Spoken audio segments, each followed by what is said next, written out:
सर्वोत्तम कलाकृति। इसका अर्थ है सबसे अच्छी कलाकृति। इस पाठ द्वारा कहानीकार ने जीवन में हिम्मत और संघर्ष ही सब कुछ है। व्यक्ति को जीवन में कभी निराश नहीं होना चाहिए, उसे जीवन के लिए संघर्ष करते रहना चाहिए। यानी कि अपने जीवन में आई हुई कठिनाइयों या मुश्किलों के लिए कभी भी हमें हिम्मत नहीं हारना चाहिए, बल्कि अपने आत्म बल को शक्तिशाली बनाकर उससे हमेशा लड़ने का प्रयास करना चाहिए।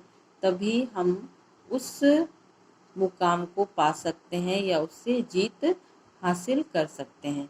इसी तरह एक कहानी के द्वारा इसमें बताया गया है कि आए हुए मुश्किलों का सामना कैसे करना चाहिए या फिर अपने जीवन में निराशा को दूर कैसे करना चाहिए अपनी सकारात्मक सोच के द्वारा।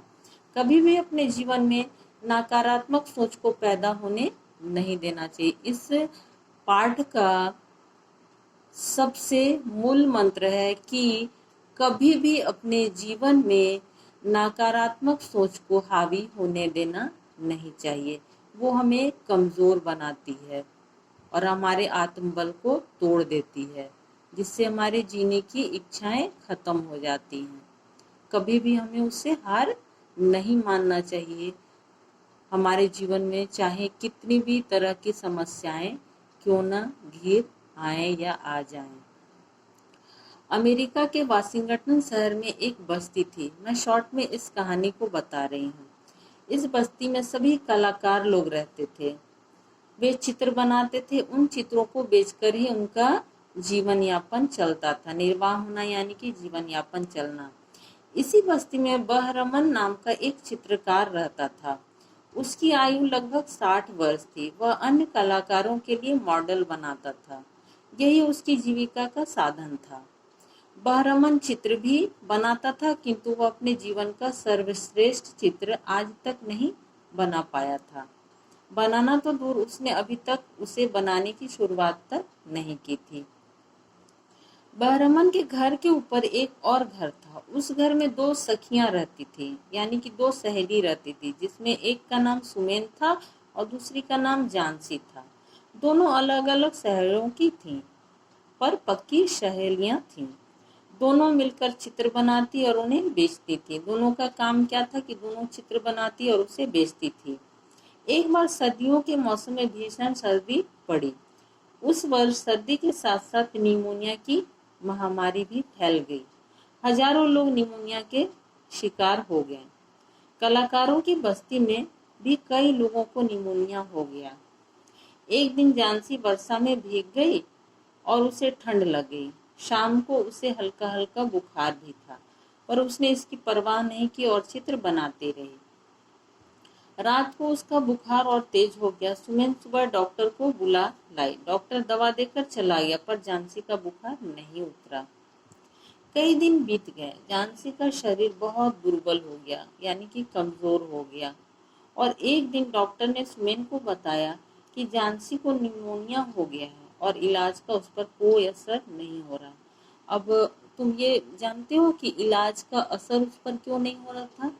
यही मेन कारण है कि इलाज का असर उस पर नहीं हो रहा था, क्योंकि उसकी सोच जो है वो नकारात्मक हो गई थी।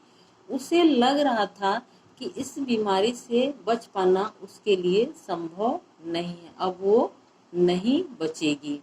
यही नकारात्मक सोच उसके अंदर घर कर गई थी। इस वजह से दवाइयों का भी असर नहीं हो रहा था। यह सुनकर सुमेन जो है, उसकी दोस्त जो है, वो चिंतित हो गई। वह दिन रात उसकी सेवा में लग गई।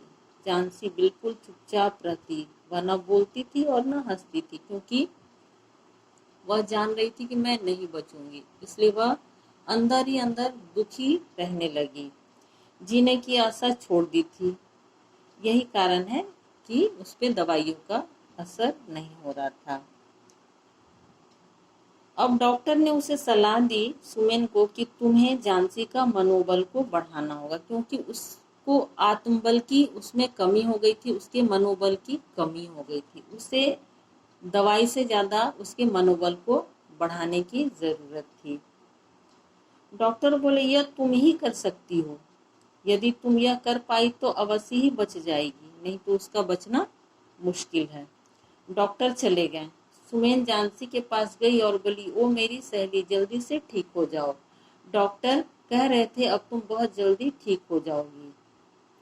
नेपल्स की खाड़ी का चित्र भी बनाना चाहती थी वह भी, तो तुम्हें बनाना है। अब उसमें वह उसकी जिम्मेदारियों को समझा रही थी कि किसी भी तरह शायद उसकी सोच बदल जाए, कि नेपल्स की खाड़ी का चित्र भी तुम्हें बनाना है। अगले दिन सुमेन ड्राइंग और बोर्ड और ब्रश लेकर झांसी के कमरे में आई। वह कुछ देर कुछ गुनगुना भी रही थी। यह चाहती थी कि झांसी यह समझे कि वह बहुत खुश है, क्योंकि जब वह उसको दुखी देखती और वह भी दुखी हो जाती तो झांसी और ये समझ लेती कि शायद जरूरी कुछ गहरी बीमारी मुझे हो गई है जिससे मैं ठीक नहीं हो सकती। इसलिए उसे खुश करने के लिए वह गुनगुनाने लगी। अब वह हमेशा क्या करती, खिड़की के बाहर देखा करती थी। वह पूछती है तुम बाहर क्या देख रही हो? झांसी ने कोई जवाब नहीं दिया। वह लगातार बाहर देखती रही। सुमेन उससे बातें करती रही पर झांसी ने कुछ भी नहीं कहा। आखिर सुमेन उसके पास आई और बोली, झांसी तुम कुछ बोलती क्यों नहीं हो? झांसी बोली, 15 रह गए हैं। अब 15 क्या रह गए हैं? अब उसके खिड़की के बाहर एक बेल का पेड़ था, जिसकी पत्तियों को वो हर दिन खिड़की के बाहर देखा करती थी और गिना करती थी। जैसे जैसे उसके पत्ते झड़ते जाते, एक एक पत्ते कम होते जाते, वह समझती कि जितने पत्ते बचे हैं वही हमारी जिंदगी का उतना ही दिन बचा हुआ है। पर एक दिन ऐसा हुआ कि सारे पत्ते झड़ गए थे और एक ही पत्ता बचा हुआ था। और उस रात खूब तेज आंधी और तूफान भी आया। अब वह सोची कि आज तो मेरा बच पाना बड़ा ही मुश्किल है।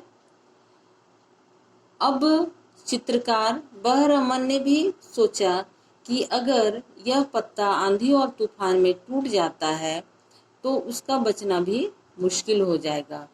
क्यों न मैं अंगूर के बेल के जैसा ही चित्रकारी द्वारा असली बेल के पत्तों को बना दूं। आंधी और तूफान में रात भर बहरमन भीजकर वह बेल के पत्तों को बनाता रहा। सुबह जब आंधी और तूफान रुक गया तो वह बाहर देखती है पत्ता नहीं गिरा था। अब उसके अंदर यह विचार आने लगता है कि जब इतनी तेज और आंधी तूफान में यह कोमल पत्ता नहीं गिरा, वह उससे संघर्ष कर सकता है, संघर्ष करके बच सकता है, तो फिर मैं क्यों नहीं? मुझे भी इस बीमारी से लड़ना होगा, अपने आत्मबल को बढ़ाना होगा और मैं भी जीना चाहती हूँ। अब उस बेल के पत्तों को देखकर उसके मन में एक सकारात्मक सोच पैदा होती है। उस बचे हुए एक बेल के पत्ते उसके जिंदगी को बदल देता है कि वह जब पत्ता संघर्ष करता है, इतनी तेज आंधी और तूफान का सामना कर सकता है, तो मैं इस छोटी सी बीमारी का सामना क्यों नहीं कर सकती? अब यही बात वह समझ जाती है और उसमें एक जीने की इच्छा पैदा हो जाती है। तो इस कहानी से तुम सब भी जरूर समझ गए होगे कि हमें किसी भी परेशानी से घबराना नहीं चाहिए, बल्कि अपने आत्मबल से लड़ते हुए उसका सामना करना चाहिए। धन्यवाद।